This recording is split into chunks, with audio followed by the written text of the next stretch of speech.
Presentation here in the Engineering with Julia mini symposium. I'm going to talk about point clouds, right? Yeah. Manuel? Yes. Manuel, that's your name? Manuel. All right. All right. Go for it. Well, yeah, welcome everyone.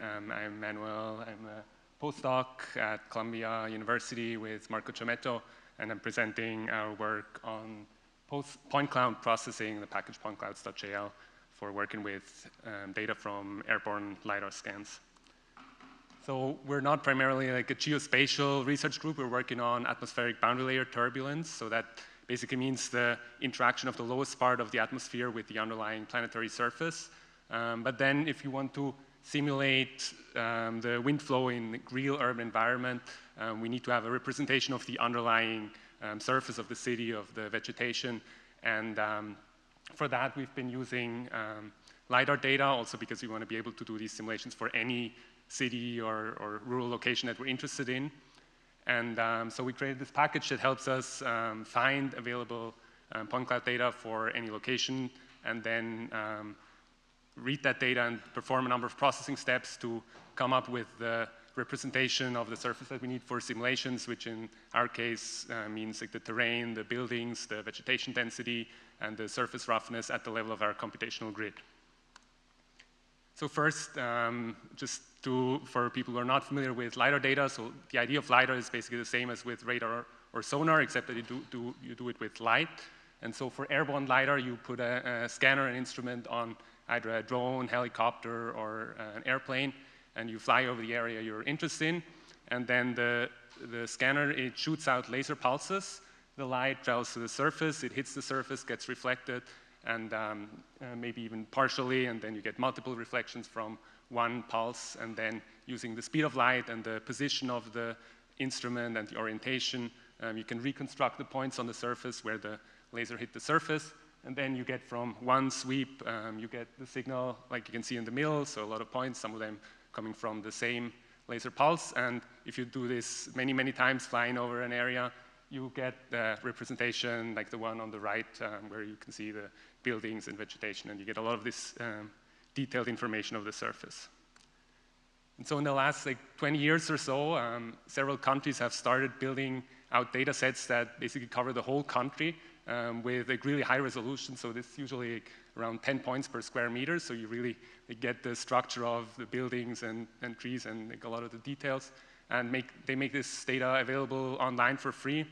So in the case of the US, as you can see, is slowly getting towards full cover, but very close now.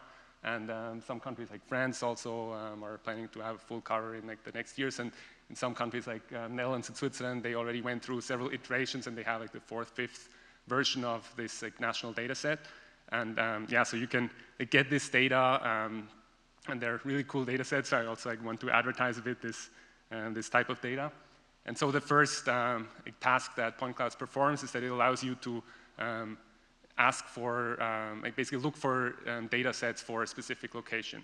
So currently we're just doing it for the US data, but it's extensible for other data sets as well.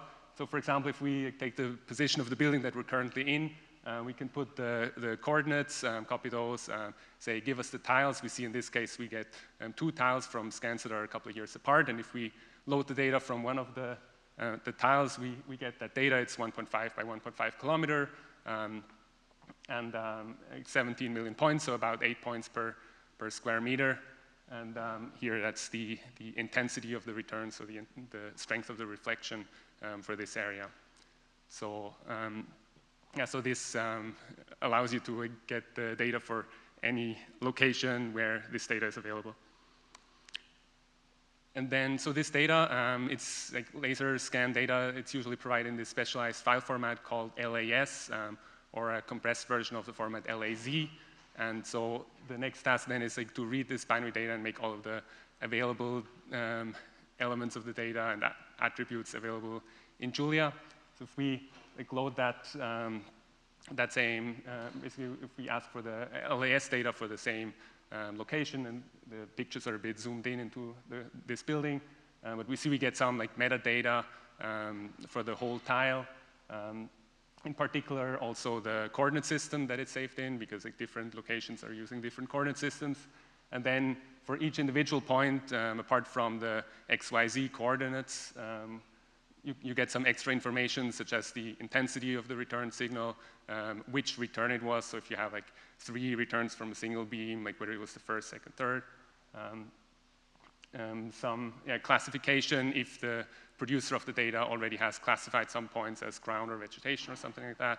And some extra information about the scanner and custom data that can also be added. And so if you look at the pictures, you see that there's a lot of information about the spatial arrangement in that data set. For example, if you look at the returns, you see that the vegetation there and the sides of the buildings, they kind of light up.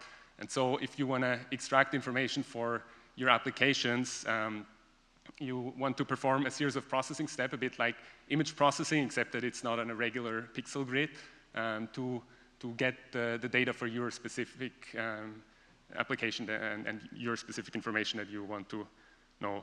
And for that also, we have like some fundamental like, processing steps you can use. So in this very simple example, in the beginning, when we load the data, we already say that it should filter out the points that have already been marked as noise, as bad quality. Then we reproject it into a coordinate system that's centered at this location and crop it to ± 75 meters. So we get like this local point cloud to the left. And then we can get a raster representation of the data here, 400 by 400 pixel, using for each pixel the 7 nearest points to that pixel location, and then taking the minimum height. And this way we get a digital surface model for this location that includes the buildings but not the vegetation. And so depending on what you want, you can like, define your own processing steps. And the nice thing is you can just change the coordinates to which you apply this processing, and then you get the same output for like, any location that you're interested in. And so far, we've mostly added like, some fundamental building blocks, and now we're also working a bit on building out more sort of specialized processing algorithms, such as for ground point classification, detection of individual trees, and so on. We also have a student working on that. But the nice thing is, with Julia, also using with the package ecosystem and because like integration with custom functions and package functionality works so well, sometimes you don't even need that much specific functionality, and you can already do a lot. And I really think it's a great match between like, Julia and point cloud processing, because you're usually working with millions of points, and you usually apply custom processing functions to all of these points. So the Julia model of ahead-of-time compilation and the interactive tools such as notebooks and REPL, it really allows you to iterate quickly and then also have code that once you run it for like, an even bigger area, it still performs well. So while it's still a bit like a young point processing tool, I think it has the potential, or Julia has the potential to become a really great tool for point cloud processing, not just within Julia, but also like across languages. And for some application, maybe it already is like one of the best tools now. And so yeah, if you're interested, look at the GitHub page. We also have a JOSS paper out now. And yeah, or ask me here at the conference, or Slack, email, GitHub, whatever. Thank you. Thank you.